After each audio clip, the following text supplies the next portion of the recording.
Good afternoon, everyone. If you have attended previously, welcome back to the Reduce and Reuse Working Group. If this is your first time, please welcome. We hope this meeting inspires you to come back to more in the future. Today is January 22nd, 2025. My name is Janice Paré, and I lead the education and outreach efforts for MassDEP's Municipal Waste Reduction Branch. I also work closely with Kathy Mirza on our Reduce and Reuse Action Plan. I just want to let you all know that Kathy regrets that she is unable to attend this meeting today, but she did say she might be listening in from her remote and significantly warmer location. I hope you're not on this call, Kathy. I'm going to be assisted with my hosting job today with my colleague Leah Kelleher. And I just want to mention that the last time we met was last April, so it has been a little while, and we have a lot of great updates to inform you about. We're going to have a pretty packed agenda. This is the agenda. Welcome and introductions. I'm going to introduce who's speaking today, but then we're going to go through our MassDEP updates. Notably, we'll give you some details about the upcoming microgrant application cycle, our next steps with deconstruction work group, and the latest on the BMPs for reusable takeout containers. Our goal is to get through our updates relatively quickly so that we can give our featured speakers a good amount of time to present their information and take questions at the end. Please feel free to use the chat for any questions. Raise your hand. This meeting, anybody who's registered for this meeting will get a link to it later on, so you guys can always come back if you want to revisit who's with us today. I'm pleased to introduce my co-presenters today, starting with Leah Kelleher, who works closely with me on Recycle Smart MA and all things reuse. She will be checking the chat to answer questions and dropping useful links in the chat as we go. We're also joined by Claudine Ellion, the Commercial Waste Reduction Branch Chief. She'll be giving our update on the BMPs. Then we've got Caroline Vanderlip, the founder and CEO of Redish. She recently was awarded $150,000 reuse and recycling business development grant from MassDEP. And she's going to tell us all about Redish and how they are now operating in the Boston area.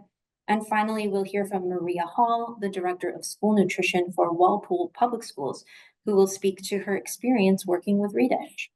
So welcome, everybody, and thank you for being part of this. So our first update is about our deconstruction work group. Anybody who's been on these calls in the past knows that we've been working on this for a couple of years. But if you're unfamiliar with our deconstruction work, this group was formed in May 2022 as part of the Reduce and Reuse Action Plan.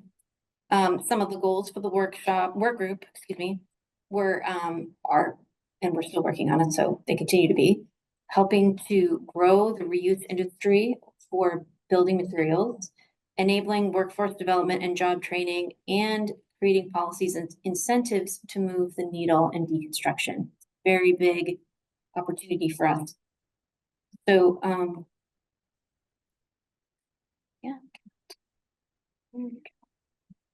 this slide just has a real big summary of all the meetings. So in case you were interested in the types of topics that we talked about, you can look at this. But the deconstruction working group includes a planning team that works closely with EP, and they help to guide us through the many facets of deconstruction. It's really complicated, and we rely on our stakeholders and our basically our steering committee to help us through. Together with that working group or the steering committee, we've held 7 webinars between September 22nd and July 2024. People who come to those meetings represent local, regional, and state government, the construction industry, historic preservation planners, waste and recycling professionals, building officials, nonprofits, and advocates. And you can see, again, some of the topics we've covered. And through our meetings over the last couple of years, the work group has found that there are an array of opportunities and challenges to expand building material reuse and deconstruction in Massachusetts. And given all that, and all of that we have learned, we're excited to be moving to the next phase.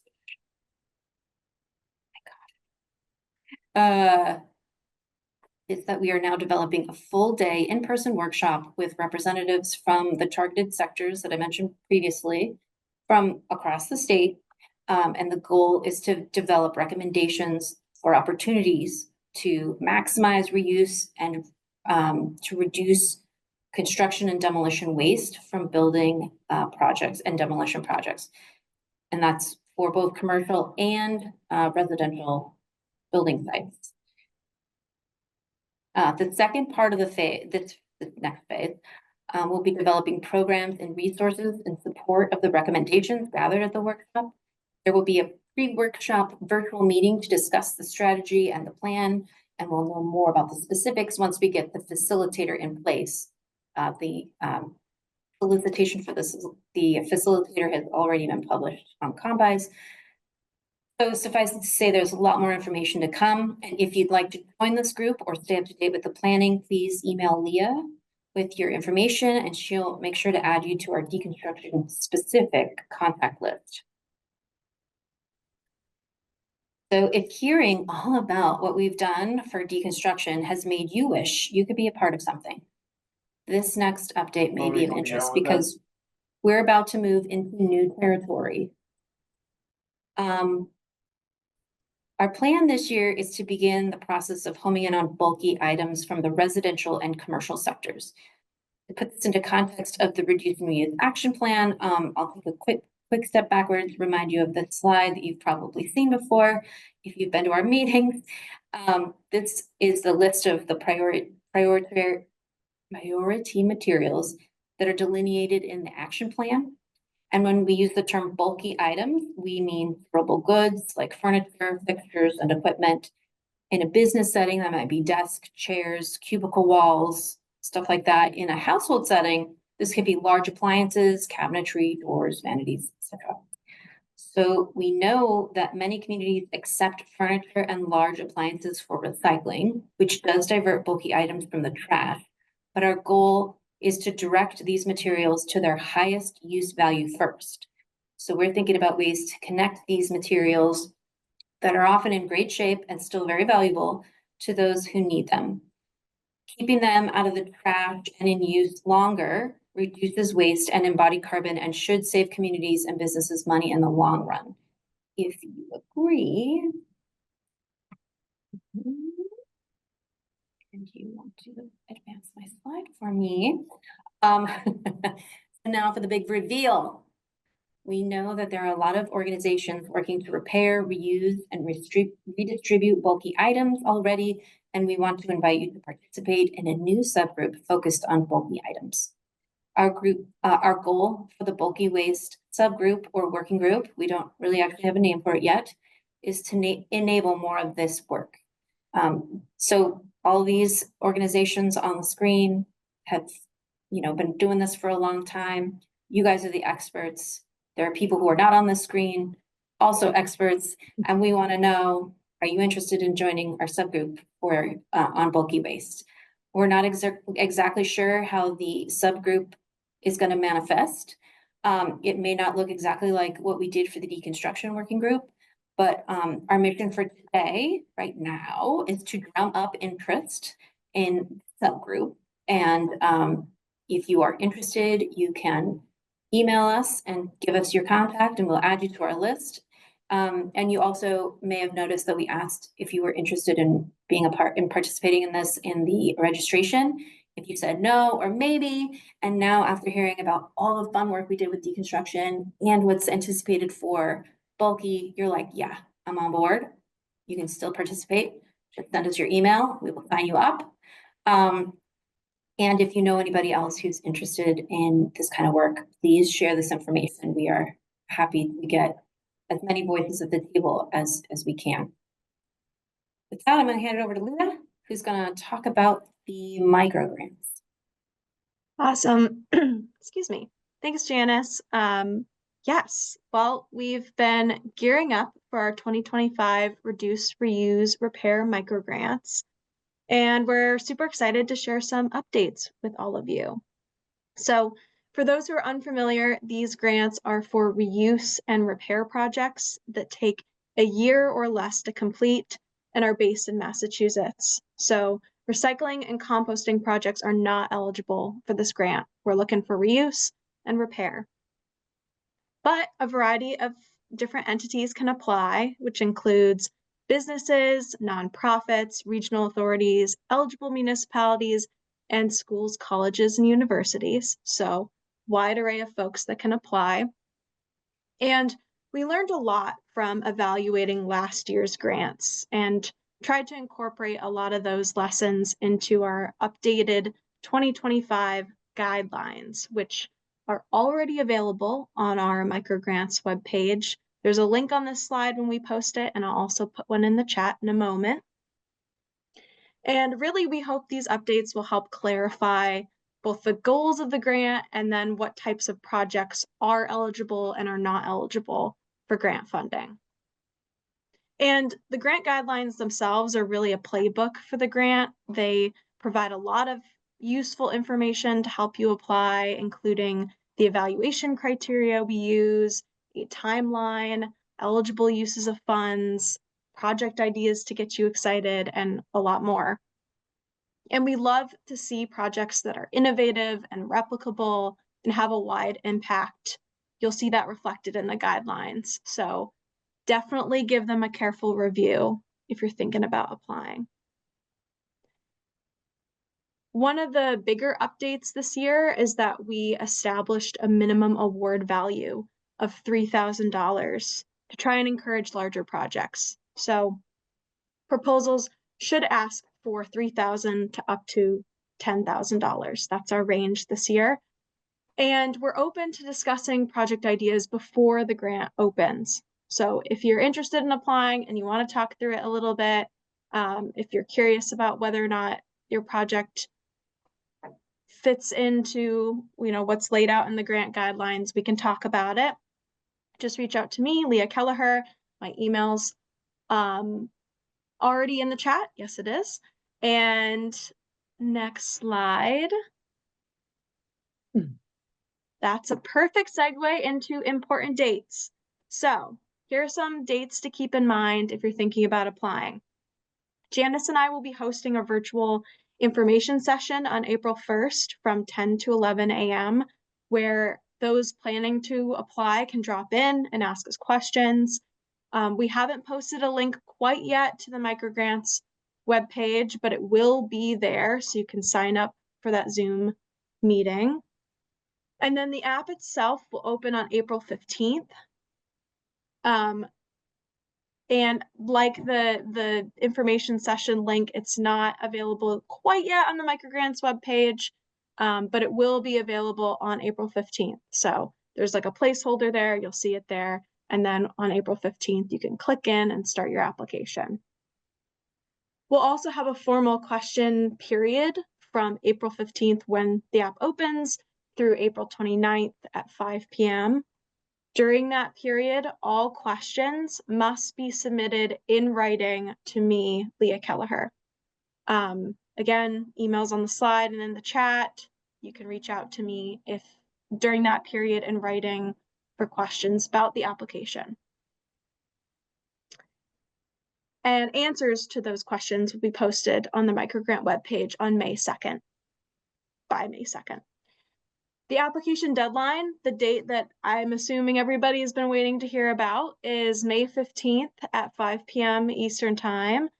We will not accept applications after that time, so make sure to get your app in before 5 p.m. And if you're furiously taking notes of all these dates, don't worry. These dates and all the important resources like the guidelines will be available on the microgrants webpage if they're not already. And we'll also be sending out announcements through our MassDEP channels, our contacts lists, working groups, social media, Google groups. So be on the lookout for some of those announcements and reminders. I think we have time for a couple questions. Is there a location online where last year's grants are posted? Yes. If you go to the microgrants webpage and you scroll to the bottom of it, we have a list of our past grant recipients, completed projects, and then projects that are in progress. So you can sort of get a sense for the different projects that we funded in the past. And then we also have a document on there, which we call our spotlights document, where we give a bit more information about some of the projects and what they were funded for, their lessons learned, more like a case study. So you can check that out. And like I said, I'll drop that in the chat. And then another question we got from Shara is there just one round this year? And what is the total amount available to be rewarded? Yes, good question. There is only one round this year. And I'm blanking off the top of my head. Janice, do you remember the amount for this 125. year? 125. Thank you. The amount we have in our budget is 125,000. We can award more or less depending on budget situation, but that is the amount that's allotted. We apologize. Last year, we did expect to have 2 deadlines. We made a big deal about it, and it took so long for the first round to be awarded, like officially, not by us, but by people higher than us, that we ran out of time. So we do apologize for that, but we did have a lot of interest with the one deadline, so we're hoping we can capture everyone this time around on May 15th. Okay, so let's move on. If you have other questions, please feel free. You can ask them via the chat, and we can answer them later regarding the microgrants. You can always just email Leah or me directly. Leah's taking over the microgrants, so she's the best person to reach out to. Okay, Claudine. All right, thanks, Janice. Just checking. All right. So hi, everyone. Again, Claudine Ellian, Commercial Waste Reduction Branch Chief at MassDEP. I primarily focus on recycling market development efforts within the agency.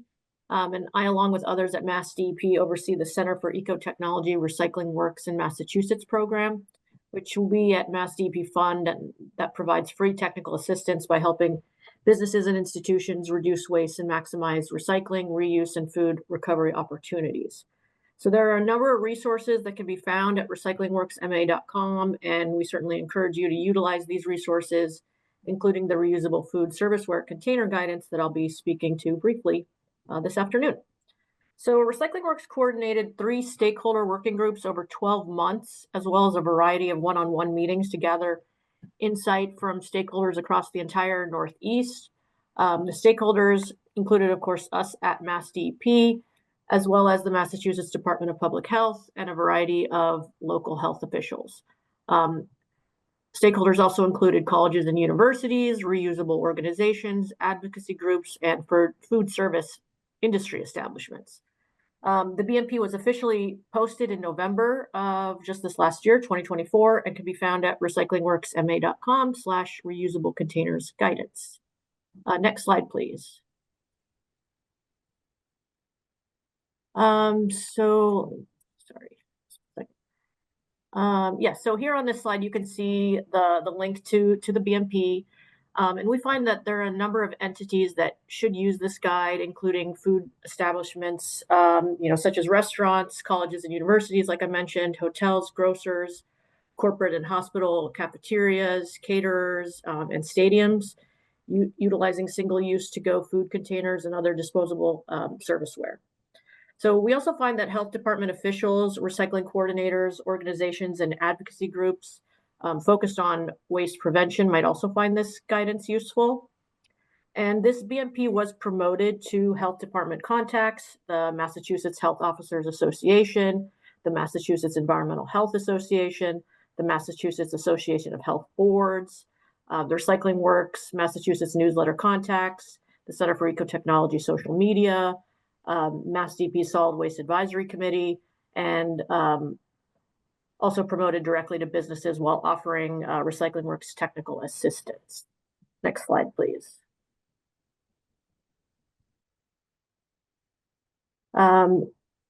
So the implementation guide will be published next month, February of 2025, and includes a checklist and interactive format designed as a tool for food establishments to organize process and serves as a resource to present during a variety of inspections. That's all I have. Thanks, Claudine. You guys did a lot of work on this. So for all of you who are interested, Please take a look. Pretty great stuff. So now I'm going to get into the featured speakers. Caroline and Maria are going to describe their own slides, but I wanted to read their bios really quick so everybody knows who we're hearing from. So Caroline Vanderlip, successful entrepreneur, having launched businesses like CNBC and AT&T personal online services, as well as independent entities like the publishing technology company Sharedbook. Armed with a BA from Vassar and an MBA from NYU, Caroline is a lifelong learner now focused on sustainability and the huge impact that Redish can have as it supports a shift from a linear to a circular economy. After Caroline, we'll hear from Maria Hall, who has served as the district school nutrition director for Walpole Public Schools for 14 years. She is a licensed registered dietitian, school nutrition specialist, and holds a master's degree in leadership. With over 30 years of experience, her expertise spans healthcare, business, industry, retail, and consulting for private schools. In addition to her school nutrition role, Maria is the chairperson for the TEC Collaborative. She has also contributed leadership as the Northeast representative for the National School Nutrition Association and the Nutrition and Dietetic Educators and Preceptors NDEP group, which advocates for the profession of nutrition and dietetics. I am very pleased to hear from both of them, and I will stop sharing my screen in just 1 second. Here we go. And I will send it over to you, Caroline. Thank you so much. Well, first and foremost, I'm very excited to be here. Thank you to everybody at the MassDEP for inviting me and Maria, and also for assembling this incredible crowd. Very excited to talk with all of you.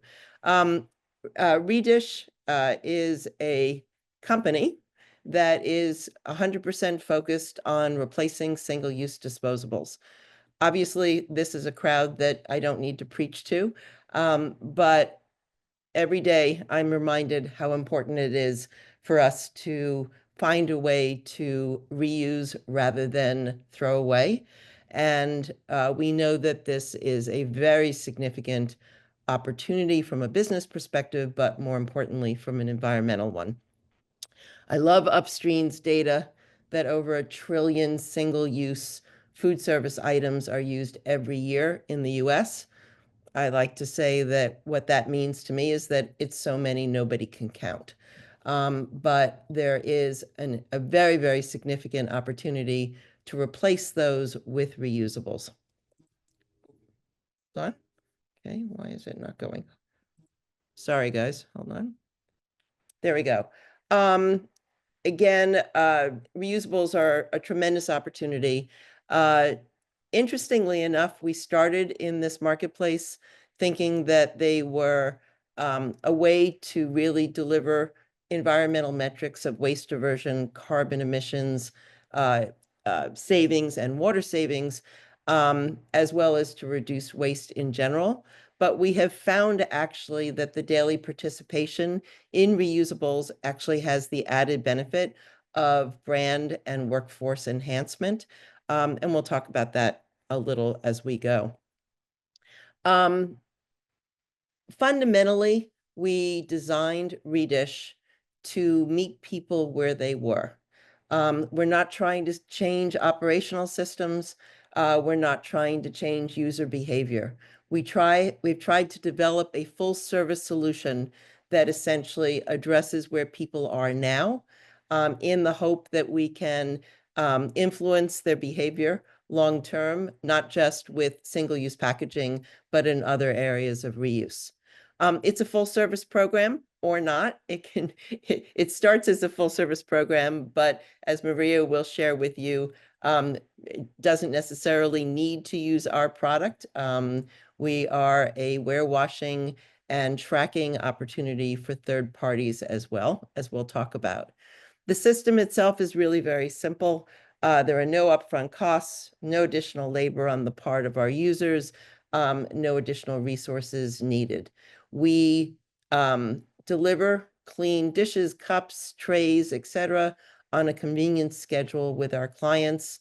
We then wash them in our industrial warewashing facility. and then we return them clean. And it's rinse and repeat, as many people say.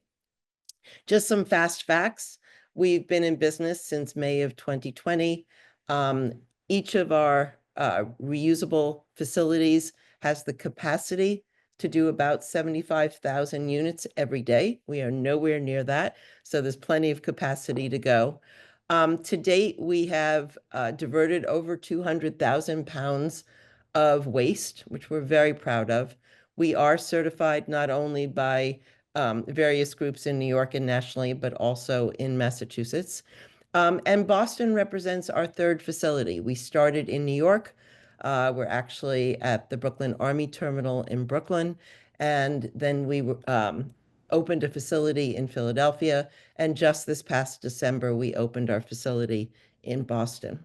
As Janice mentioned, we're very excited to be a recipient of the Reuse and Recycling Grant, and that is being used to build some of the automation that we've engineered to allow us to scale.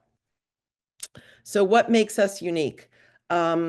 We are focused on what I sometimes refer to as the unglamorous part of reuse, which is the back-end washing, tracking, sanitizing, and logistics.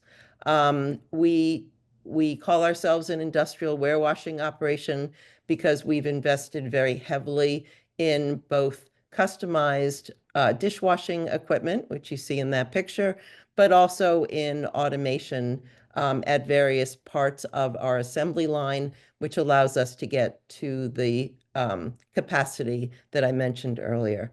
I'm not going to play the video here, but if you want to see a short video on what our facility looks like, please go to redish.com, and I think it's all of 90 seconds.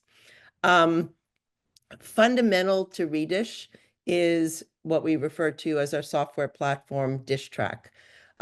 We were built from day one on a data infrastructure, which essentially means that we track each individual cup, plate, clamshell container.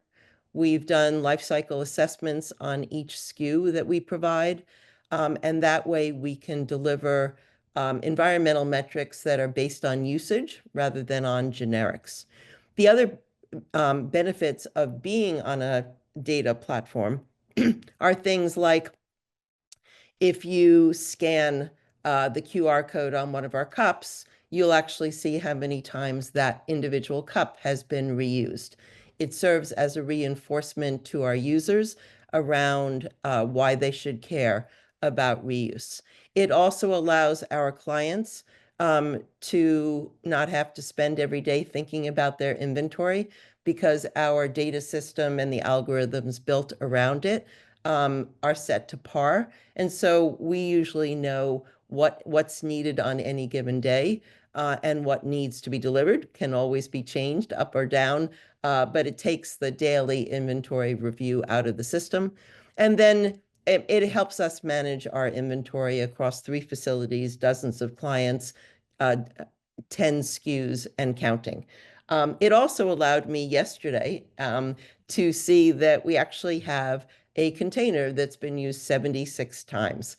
So to all of those naysayers out there who say it's not environmentally positive to go to reuse, I would beg to differ, and we have the data to show it. Part of our program is what I would like to refer to as unparalleled support. Hopefully Maria will say the same thing, but it's really important for us to be successful to make sure that both back of the house and front of the house are trained, are educated, they know why this program is being done, and they feel proud of it. So we provide a lot of the assets to help them along the way, not as well as monthly impact reports and a lot of events on site to remind, again, all users of the benefits of the program. So the Redish program itself gives users the choice of using any one of our 10 SKUs. They're all listed here on this slide.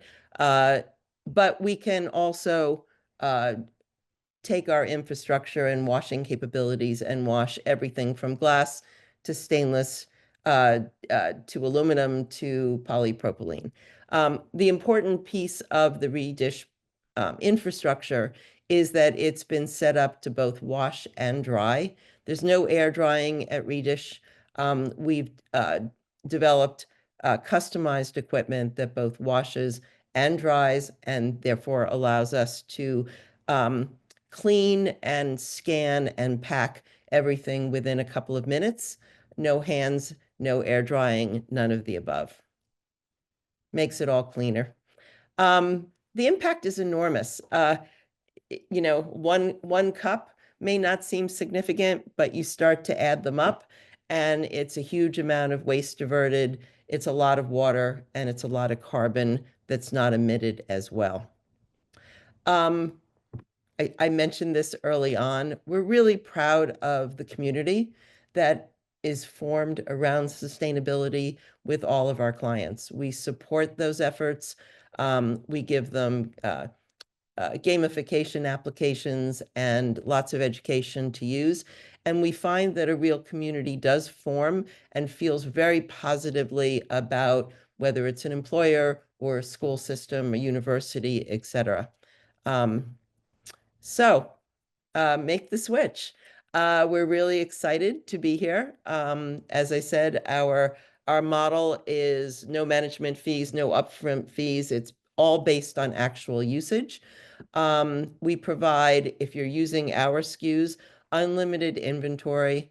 We deliver and collect, wash and sanitize, usually on a daily basis, really depends upon volume, but all of our clients in Boston right now are daily.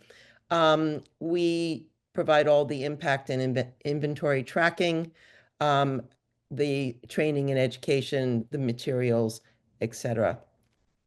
Overall, you know, the benefits we think are huge. They're not just about Scope 3 environmental metrics as we originated Redish with, but you know, we're really excited about the significant waste reduction.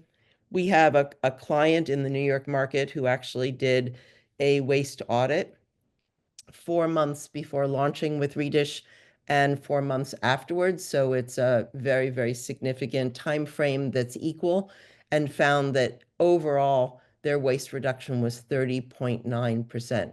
So a significant ROI for them, but more importantly, an incredible ROI for the environment. So with that, I'm going to turn it over to Maria, and happy to take any questions. So good afternoon. I'm actually excited to speak about the important initiative that's transforming the way we think about sustainability at Walpole Public Schools. With the Redish partnership, it represents a collaboration between Walpole Public Schools and the company Redish. I can advance my slide here, okay.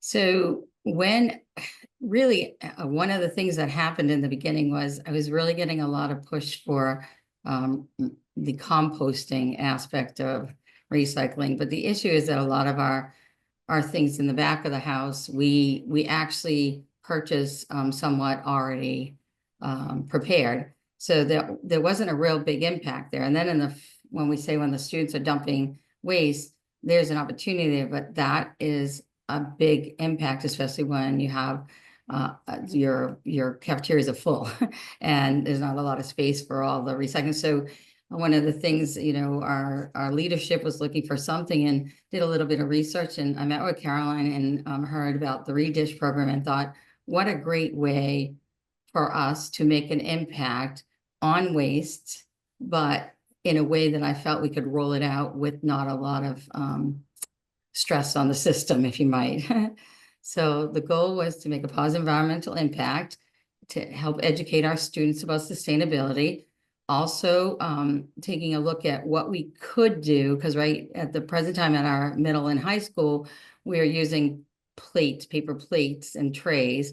In our elementary school, we are using disposable, recompostable trays, which took up a lot of room. Even if you want to even though we were trying to recycle those, they still ended up sometimes in a plastic bag or somehow not being things happening that was supposed to happen.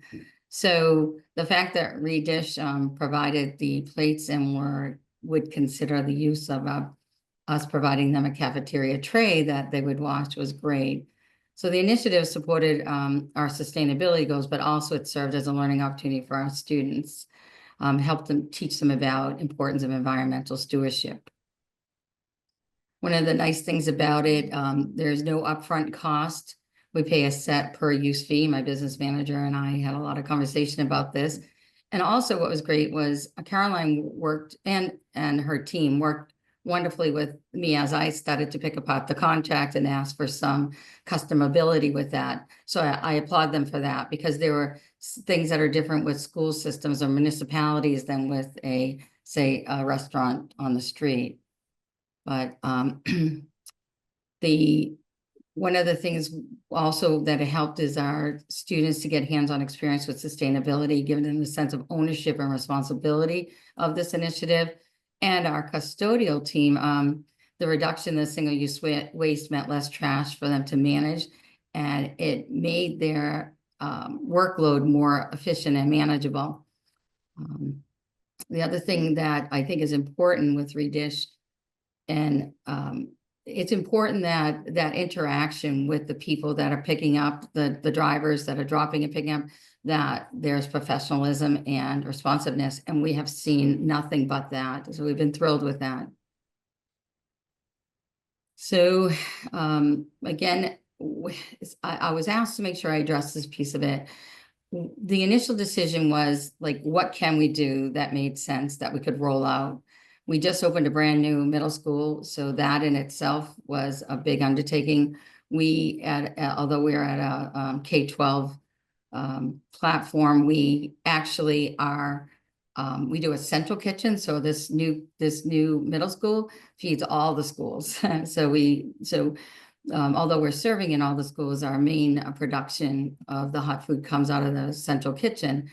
So it was, how do we just opened this new kitchen. We have a lot of things to tweak on that. And how can we get something going? So the engagement with the key stakeholders included talking with leadership, mainly talking with custodial staff. Really, that was my first buy-in, honestly, with the exception of my business manager, and alignment and gathering insight on how the initiative would be implemented and how it would be supported. First, would roll out slowly, and then how we could expand it to the entire district. We set some goals to help, because overall the reduction in waste was one of our goals. We had a lot of that since COVID. Most of us had switched to compostable or, disposable products, which definitely increased the volume of trash.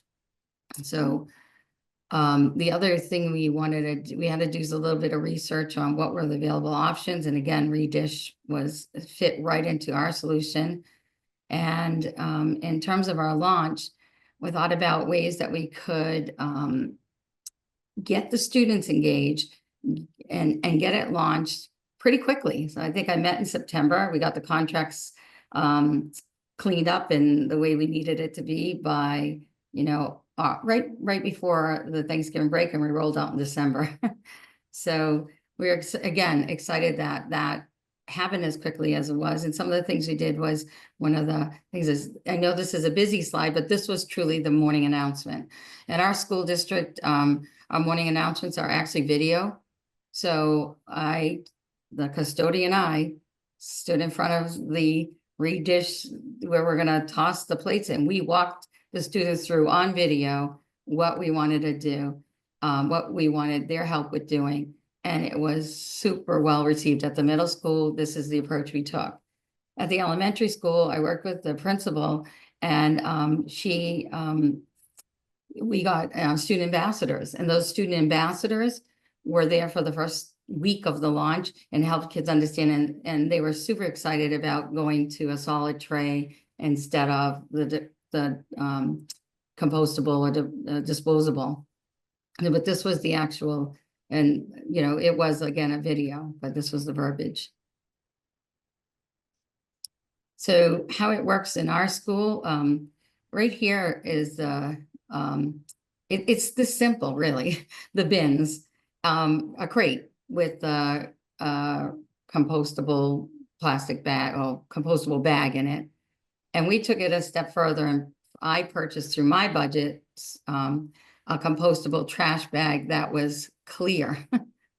So that if we are thinking about if the kids threw them away with and I talk with the custodial staff, would you help me to identify if they're in there? Because we don't want them thrown away, so we could pull them out. So we switched that over. We really have had minimal loss this way. This is a middle school now, and the elementary school 0 because it's a complete tray. But these are the plates that look like a paper, they look like a paper plate, but feel and work like well, it's a plastic plate, but it's a solid plate.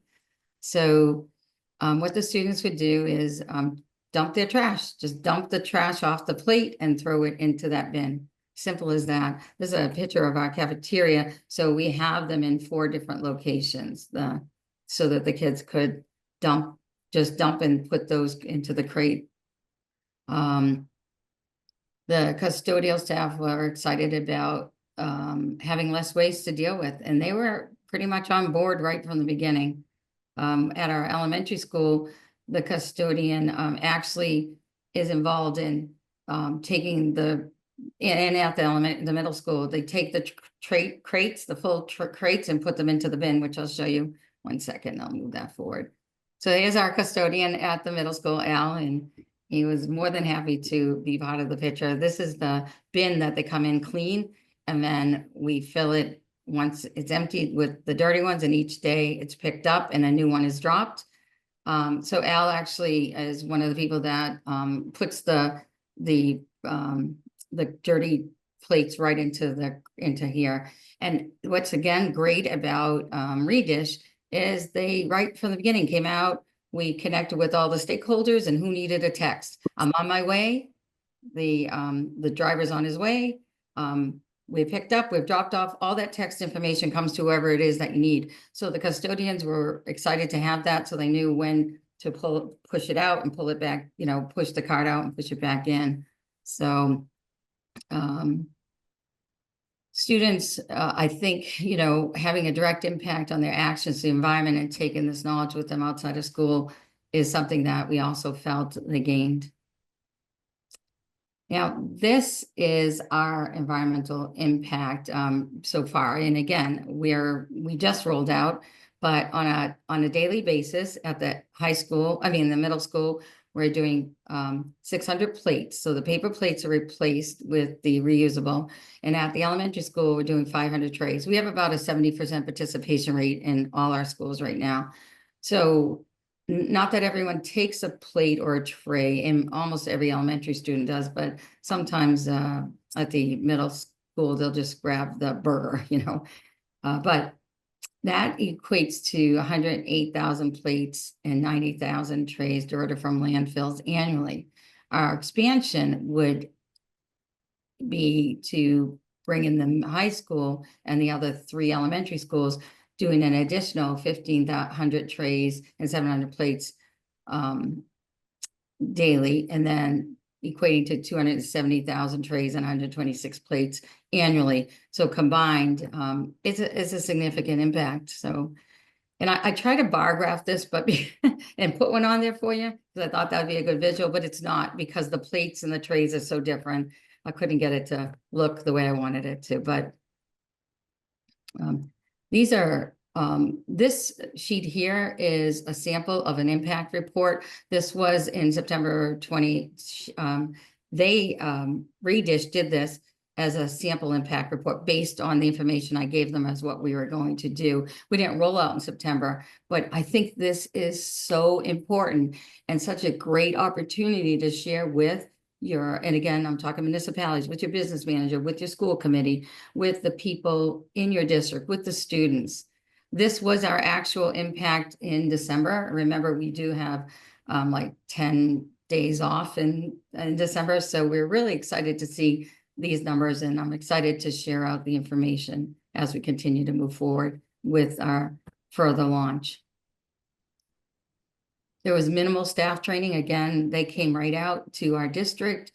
We brought all the staff together in each of the different schools, met the drivers, met with Caroline and her team, and it was so great. It was just a great collaborative effort. And I think that the programs is an opportunity for students to become environmental stewards and actively participate in the sustainability movement without really having to do anything except dump their tray and put it in. So Redish also provides continuous professional support, ensuring that our program runs smoothly without issues as I have questions and concerns, and we discuss them. They've been great with responses and information. So we want to lead by example, and we want to be a leader in sustainability and demonstrate how we can play our active role in environmental preservation. And by teaching our students sustainability and providing real world examples, we're helping to create environment conscious global citizenship. And every action, no matter how small, contributes to a larger impact. Through the Redish program, we're making a real measurable difference in reducing waste. And I invite you all to join in our effort to continue leading by example program. So thank you. Thanks for your time. Thank you. Really love the rundown, Maria. I think we have a lot of questions. I think people are jazzed about what they've heard. I'm going to take the reins back if you don't mind. Yes, no, please. I'd rather you try it because I don't want to mess up the rest of the. Can you see my Reduce and Reuse Network? Nope, I see me still, but maybe that's I see it, Janice. okay. You do. Okay, excellent. So before we get to the Q&A, I got to put the plug in for the Reduce and Reuse Network. So, and Leah, jump in if I'm missing something. So there's an email contact list that we have, but then there's also this listserv group that you can join, and people can add stuff to that group as it tickles their fancy. Whenever they see something that they want to share, like a project that's happening somewhere or a good example of something, they might want to put it on this Google group and then everybody can see it. It's separate from that email contact list. So we just wanted to remind people that it exists. And if you want to sign up, you could just use this link. And when we send out when we post this on the website, this will be a PDF and the link should be live. So if you forget about it now, you can do it later. And moving along. Q&A. So I saw a ton of questions. Oops, what did I do?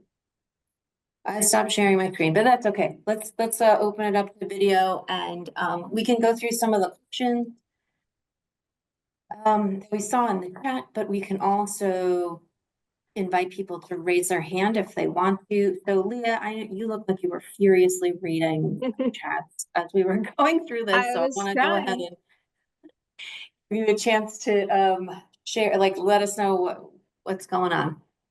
Yeah, so I'm looking back a little bit. Melissa has a question about, and I think this is for Caroline, about what you use on each item to track it and how does it withstand industrial washing? Sure. So we use QR codes on the back of each item that are made from a very durable material. And honestly, if one or two come off a day out of hundreds of thousands, it's a lot. We have had great success with them. Wonderful. We also had some questions about cost. There was one question specifically asking about the cost comparison with single use. And then there was another question about cost comparison with, say you're a company that has their own reusables in-house and dishwashing services. So I think it would be helpful if you could give us, for either of those, like a picture of cost comparison. Sure. So it's hard to answer the first question, and I'm not trying to dodge it. It's just that people pay such different amounts for what most people use now are compostable dishes. And the range of what people pay is so broad that it's hard for me to actually answer whether we're less or more expensive. Generally, we take the position that we're a program, not a product. And so we really don't like the idea of comparing a compostable product to the Redish program, because there's such different advantages, if you will, to the program itself as it relates to sustainability, brand awareness, waste reduction, et cetera, all the things we talked about. We are more often than not a couple of pennies more, but we think very much within range of given the benefits of going into reusables. For third-party product, like the trays that Maria uses, we actually do a throughput analysis and do a custom price. Oh, and somebody else asked about silverware, and yes, we wash stainless steel silverware as well. We don't provide it on loan like our polypropylene products, which we kind of loan as part of the program. But with stainless steel, if you have it and you need it to be washed, we actually weigh it and take it in by the pound and return it by the pound. So we don't actually chart every individual utensil, but we give a kind of day-to-day flow of what that in and out is. If I could just add something to that about cost. So as you said, as a collaborative, we get the decent cost for our paper plates and trays, the compostable. But so if you're just looking at that, you're missing it, because it's how much does it cost for trash removal, and you'd have to add that in. So, and then also the environmental effects. So it's really in this situation, it isn't just about what is the dollar change, because I think that you would see, oh, it may not make sense, but when you take it all into consideration, it does make an impact. So just to share that piece. Thank you, Maria. Thank you both. We also had a couple questions about Redish's service area.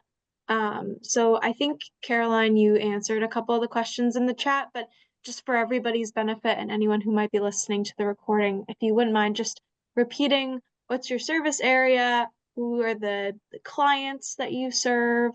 What kinds of places? And yeah. Sure, absolutely. So we generally service about 60 miles around each facility. That being said, there are always exceptions based on volume. I think the thing to understand that the logistics component of Redish or any program like it is a fixed cost, right? There's a truck, there's a driver, insurance for that truck, et cetera. So we certainly can go greater distances if the volume warrants it in order to support that. The interesting piece I just want to mention is that from a life cycle assessment perspective, we find that if we do go an extra 10 miles, an extra 20 miles, et cetera, it actually has no discernible impact on the life cycle assessment, because the actual mileage is such a small component of all the elements that go into a life cycle assessment. So we do consider it, but it all has to fit in, obviously, both with our schedule and availability, as well as with the potential client. We do events. That was one of the things that I saw as well. We will often travel further for events if need be, simply because usually we're dropping off and then just picking up, so it's not a back and forth on a daily basis. And again, it's all subject to the situation. You asked me another question and I forgot, Leah. I'm sorry. Was there another one in there? I think that you pretty much covered it. All right. Yeah. Thank Whoever you. asked the question didn't get clarity, they can raise their hand. I'm seeing a lot of questions coming in on the chat still, and I do want to encourage people to raise their hand. It might make things go a little bit faster. But go ahead, Leah. I know it looks like you were consolidating, so go ahead. Yeah. these are sort of two questions for Maria. One question about how many reusables you go through in a day. And then also, I think paired with that, how many trays did you purchase up front? Was it enough for 2 people or more? And thinking about cost of those trays. Sure. So first of all, before COVID, 2 of our elementary schools had trays and a dish machine. That's the important piece if you own a dish machine. So we were servicing on those and washing, but the other schools didn't have a dish machine.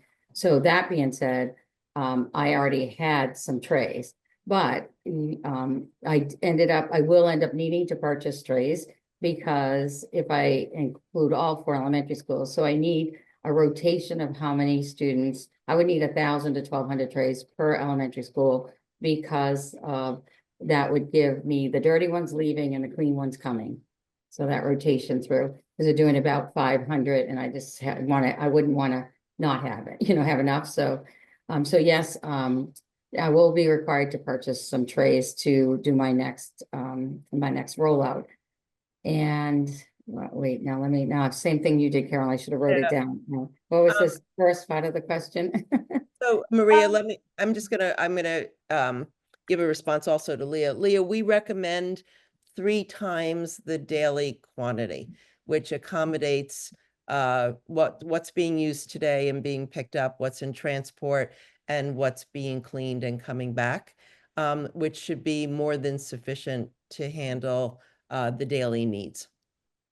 Perfect. And I estimated it based on our participation. Now, like I said, not everybody's taking, in the elementary school, pretty much everyone's taking a tray, but not everyone takes a plate, so we just estimated and then we tweaked. And that was, again, the piece that the partnership was great because I just said, it's more of this and less of that, so. Yeah, and it's worth mentioning that if you do use any of our wares, you can start with using whatever ones you want and you can change them along the way and you can change the volume. All of it is meant to supply you with what's needed for your food and beverage service. And there's plenty of inventory that we keep to accommodate that. Let's go to Anne. She has her hand up. Hi, this was in the chat too. I'm just curious, Caroline, if Redish has a minimum size that you need to work with. It's a tough question. Thank you for the question, Emma. It's a tough one in the following way. We like to service 500 units or more on a daily basis. But if you have less and you happen to be kind of en route to someplace we're already going, then we can accommodate the smaller numbers. It really comes down to where are we traveling, where are our trucks going, and can we support it financially, given the logistics component is the major piece of it. And so it's really very specific to where your location is. That I'm gonna, sorry, Leah, there was a couple of other questions about serving restaurants, and I know you already made it clear that you guys don't. I guess the segue is like, can you just talk a little bit about your strategy for in supporting institutions over restaurants to make it clear to people? Sure, absolutely. So there are 2 components to that. One is in a closed environment, which is what a school or a university or a corporation is. There's the users all influence each other. And as a consequence, the return rate is always significantly higher than in an open environment where you take something out from a restaurant and then have to remember to return it. That's where you get shrinkage rates that are problematic for the environment as well as for financially for us, or for the restaurant, depending upon who pays. That being said, there are a number of solutions for that we are happy to talk to people about in terms of how to deal with that shrinkage, whether it's dealt with through a payment structure or just through goodwill. We have a lot of different variations in the field, in the market, and we're happy to talk to people about that. But no, unfortunately, we can't support the logistics of a restaurant model or an open model. Okay, thank you. I think that answers a few questions in the chat. Do you want to go to Ken? Yeah. Yeah, hi, thank you. Maybe I missed this in the response to cost comparisons, but in our town, we're starting to refurbish and bring back all the dishwashers in order to be able to wash reusable trays and move away from the compostable and styrofoam. And the thinking is eventually to move toward all foodware, utensils, et cetera. I'm wondering what the cost comparison for schools doing that on their own versus using a service like Reuse might be. Yeah, Ken, it's a great question. First of all, I applaud the effort because honestly, I'm a business and in the outsourced world, but anything that anyone does to reuse is top on our list. We do have a model that we could share with you that will show you kind of where your break even might be and what are the considerations that you should have.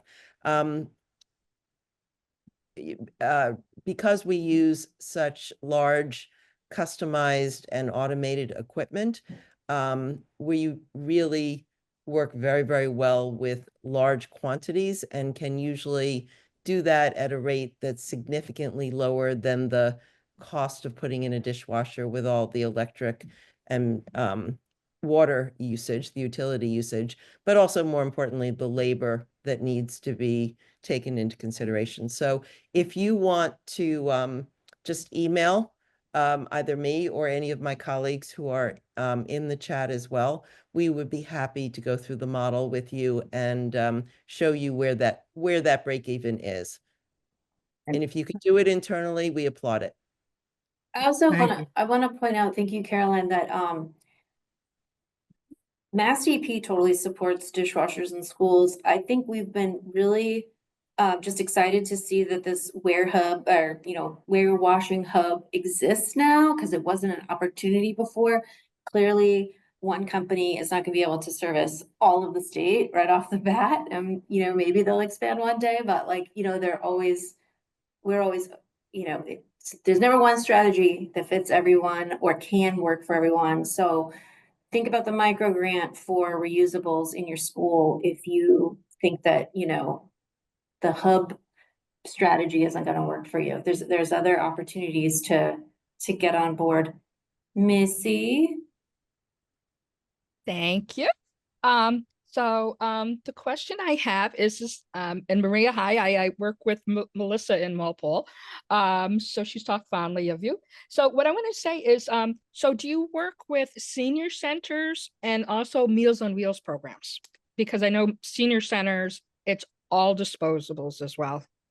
Yes, so we just actually launched our first senior center in the Philadelphia market.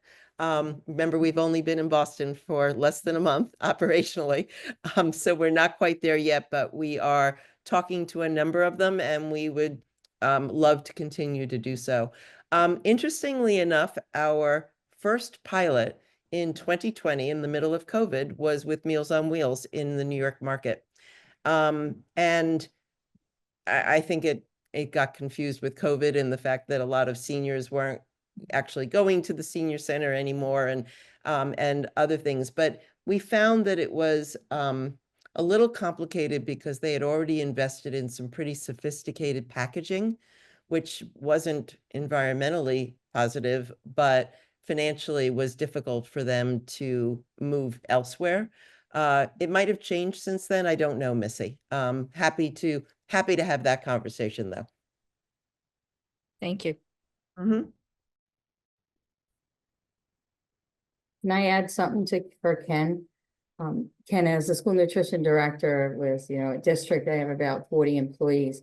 The dishwashers are great, but the labor piece that Carolyn was speaking of for my staff, the I want them to work more with initiatives and different things than sticking plates in and running them through the dish machine. So I want to tell you, when we switched over, because we were doing paper plate, but we were doing washable tray, like the trays that the plate sat on.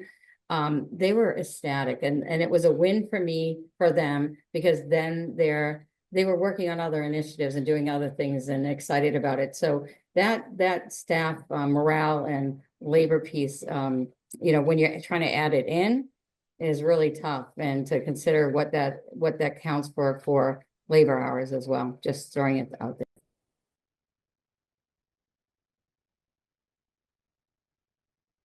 Great.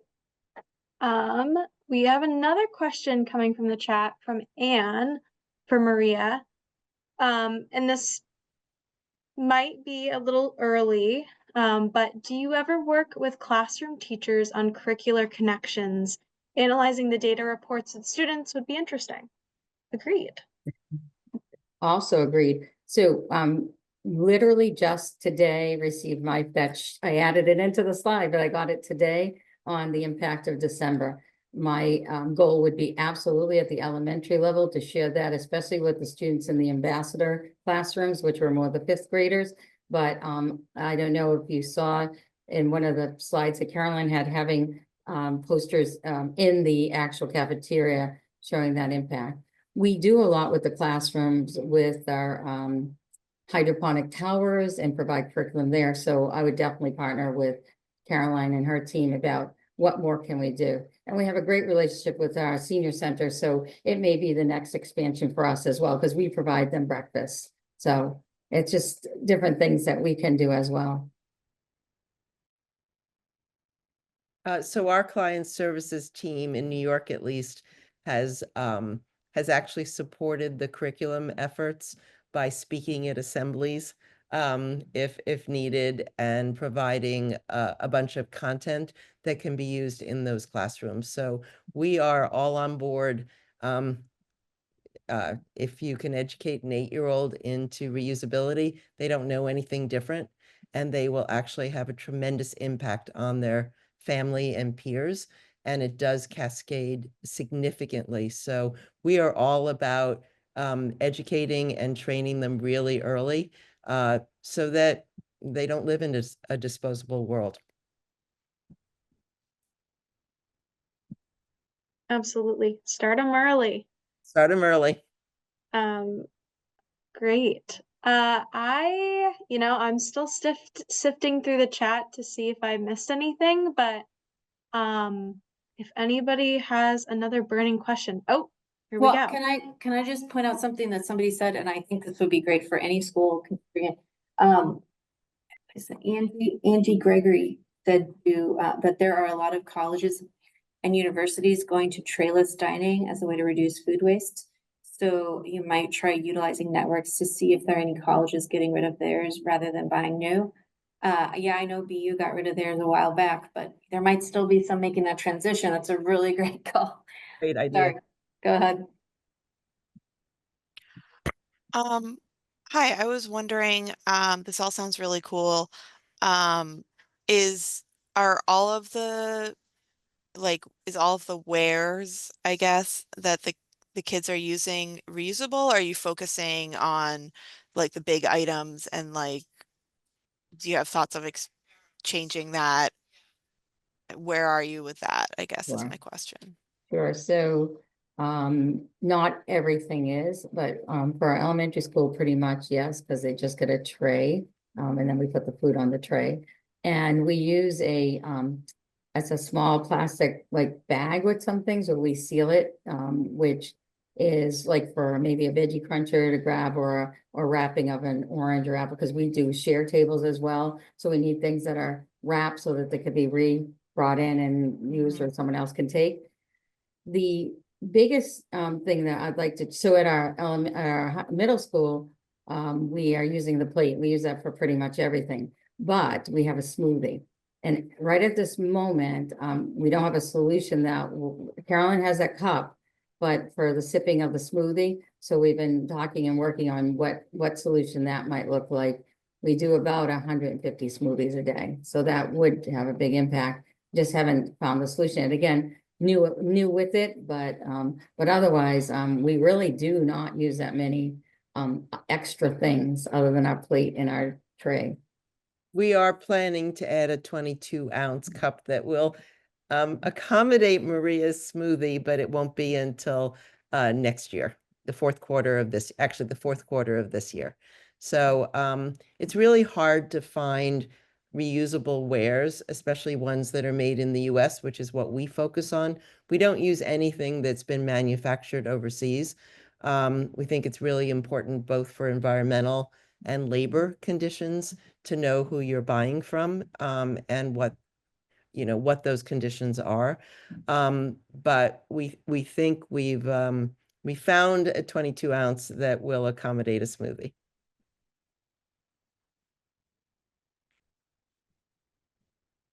Anne has her hand up again.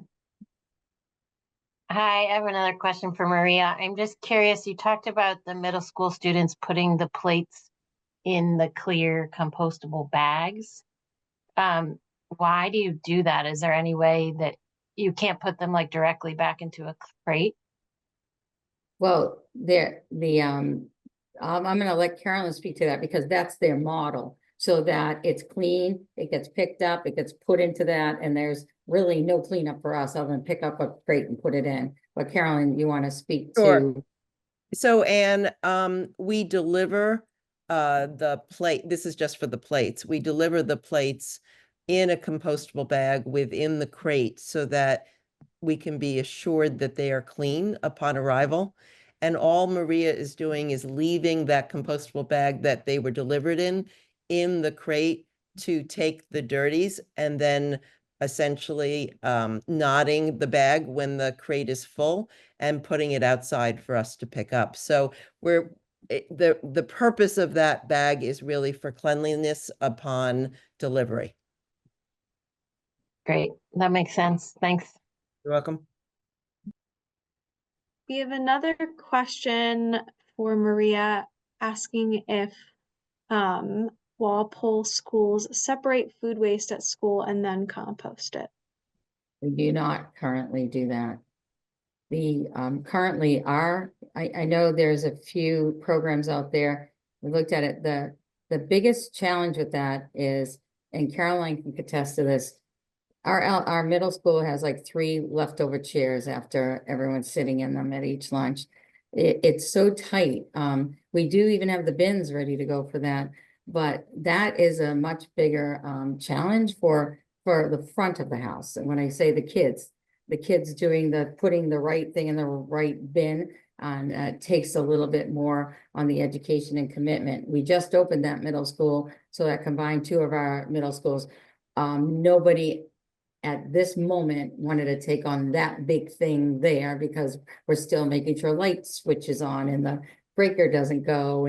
But with that said, the back of the house is what a lot of school districts are doing, but I am using, just for example, our bid out for Costa Produce. And Costa, we buy like our lettuce cuts because we found that there's more edible portion. We don't have that waste that would benefit to have that second compost, like a composting bin in the kitchen. So what would work for us is, the waste that's outside the kitchen. We also use share tables. So if a kid doesn't want their apple, they can put it in the share table, another kid can take it. So those are some things we're doing to help reduce that organic waste going in. The challenge out in the front of the out with the students in the cafeteria is tough. Behind the scenes, we've addressed it more through purchasing things that are I don't want to use the word processed because they're fresh produce, but cut and ready to use for us. And as all of you who are in the school system know, which was astonishing to me, I've never seen the cafeteria fill up so fast and empty so fast. So I think it's all of 10 minutes per crew. I think that's part of the challenge as well, right?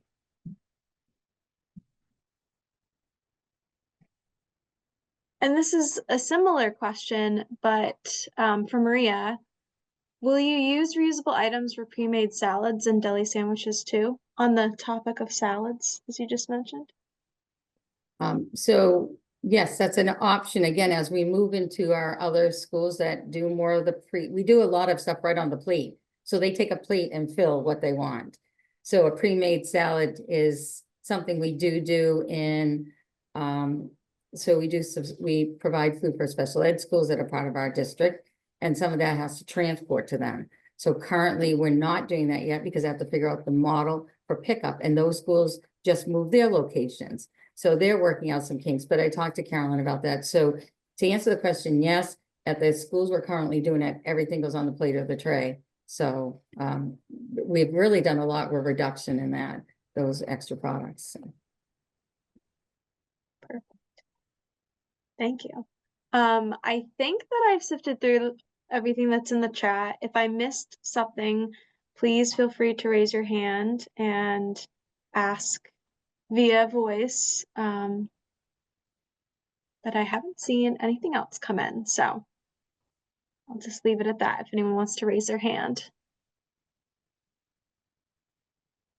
I'm just gonna say thank you to everybody. It's been a great audience, a great meeting, terrific questions. And thank you again for inviting us to speak. Yeah, thank you for making yourselves available. I know you're both busy women. I think we can call it if we don't have any more raised hands in the next couple seconds. But thank you everybody for joining us, and we will we'll send out the link to the recording once we get it up on the webpage, which does take a couple of days. And we will also post the presentations up there in like a PDF. So any of the links in the slides should be available to click on. Hopefully they're live. If that's it, we can say goodbye. Thank you everyone for coming. Thank you, everyone. Thanks You so too. much. Thank you.